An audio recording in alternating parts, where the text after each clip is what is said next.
বাংলাদেশের গণতন্ত্র চর্চার নতুন ধারা আমরা সৃষ্টি করতে চাই। বিএনপিতে আগেই নিজেদের মেজরিটি সুনিশ্চিত কলা কৌশল করে নিয়েছেন, সেই কারণে তাদের সেফ সাইড আছে এখানে। আমরা 11 দলের বৈঠক করে শীর্ষ পর্যায়ের সেখান থেকে ডক্টর কর্নেল অলি আহমদকে আমরা মনোনয়ন দিয়েছি।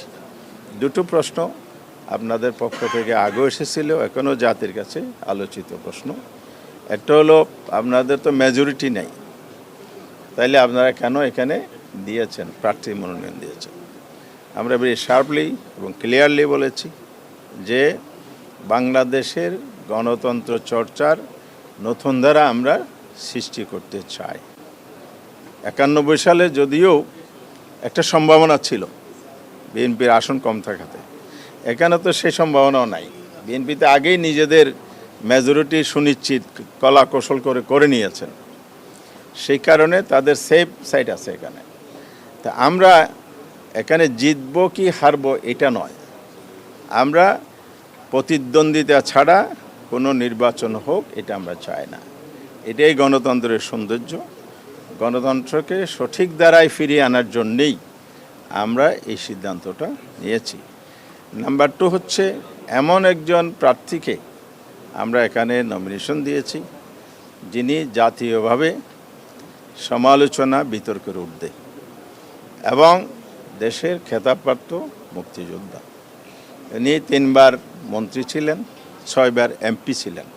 উনি পিএইচডি হোল্ডার, উচ্চ ডিগ্রিধারী, এবং দেশের জন্য অনেক অবদান তিনি রেখে গেছেন। রাজনীতি আসার পর থেকে দীর্ঘ সময় এক সময়ে বিএনপির স্ট্যান্ডিং কমিটির মেম্বার ছিলেন, আবার আলাদা দল করেছেন, এখন আবার আমাদের সাথে জোটবদ্ধভাবে উনি রাজনীতি করে যাচ্ছেন। আমরা আশা করছি জাতি এটাকে অবশ্যই ইতিবাচক দেখছে এবং আমাদের 11 দলের সিদ্ধান্তকে প্রশংসা করছে।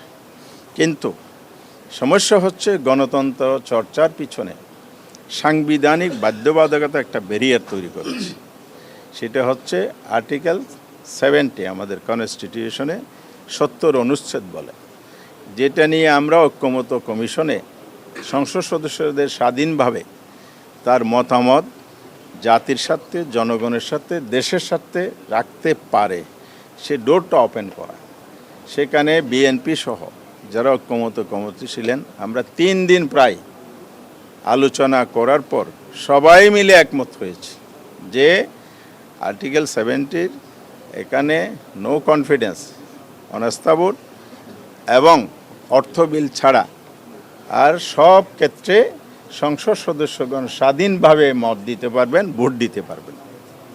এটাই আমরা সবাই চেয়েছি।